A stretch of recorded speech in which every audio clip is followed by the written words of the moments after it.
বিয়ে করতে চান কিন্তু মনের মানুষের সন্ধান নেই? মেনে চলুন এই বাস্তু টিপস। বিয়ে করে জীবনে স্থায়ী হওয়ার ইচ্ছে বেশিরভাগ মানুষের মনেই থাকে, কিন্তু শুধু বিয়ে করতে চাইলেই তো হলো না, উপযুক্ত জীবনসঙ্গী খুঁজে পাওয়াও খুব জরুরি। কারণ মনের মানুষ খুঁজে না পেলে বিবাহিত জীবন সুখের হওয়া সম্ভব নয়। তাই জীবনসঙ্গী খুঁজে পেতে কয়েকটি সহজ বাস্তু টিপস মেনে চলুন। এর ফলে আপনার জীবনে বিয়ের সমস্যা মিটে যাবে। এখনও অবিবাহিত? বিয়ে করার ইচ্ছা আছে নিশ্চয়ই। শুধু জীবনসঙ্গীর অপেক্ষায় রয়েছেন, বা কাউকে ভালোবেসে থাকলে তার উত্তরের অপেক্ষা করছেন, তাই তো? তা বলে বাস্তুর কিছু উপায় মেনে চলতে পারেন। এর ফলে শীঘ্র পছন্দ মতো জীবনসঙ্গীর সঙ্গে বিয়ে হয়ে যেতে পারে।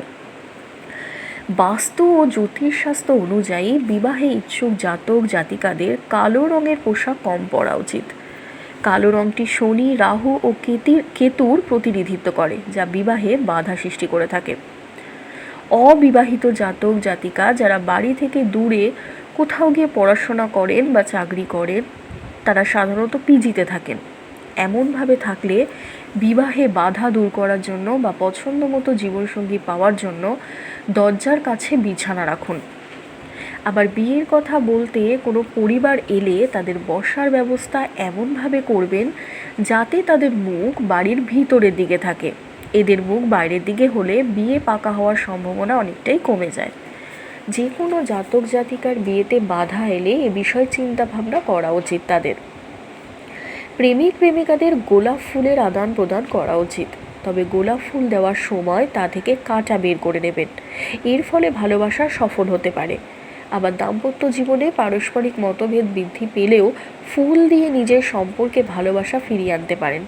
তবে এক্ষেত্রে গোলাপের পরিবর্তে নীল বা লিলি বা অর্কিড ফুল উপহারেও দিতে পারেন। বিবাহে ইচ্ছুক ব্যক্তি ঘুমানোর সময় নিজের পা উত্তর দিকে এবং মাথা দক্ষিণ দিকে রেখে ঘুমোবেন। পছন্দ মতো জীবনসঙ্গী এবং অবিবাহিত জাতকদের এমন কক্ষে ঘুমানো উচিত যাতে একাধিক দরজা থাকে। বাস্তুবিজ্ঞান অনুযায়ী বিবাহে ইচ্ছুক জাতকদের নিজের কক্ষে গোলাপি, হালকা হলুদ, উজ্জ্বল সাদা রং করানো উচিত। বিবাহে ইচ্ছুক জাতকদের নিজের বাড়ির দক্ষিণ পশ্চিম কোণে লাল ফুলের পেন্টিং লাগানো উচিত। এই নিয়মগুলি আপনারা মেনে চলতে পারেন। ধন্যবাদ।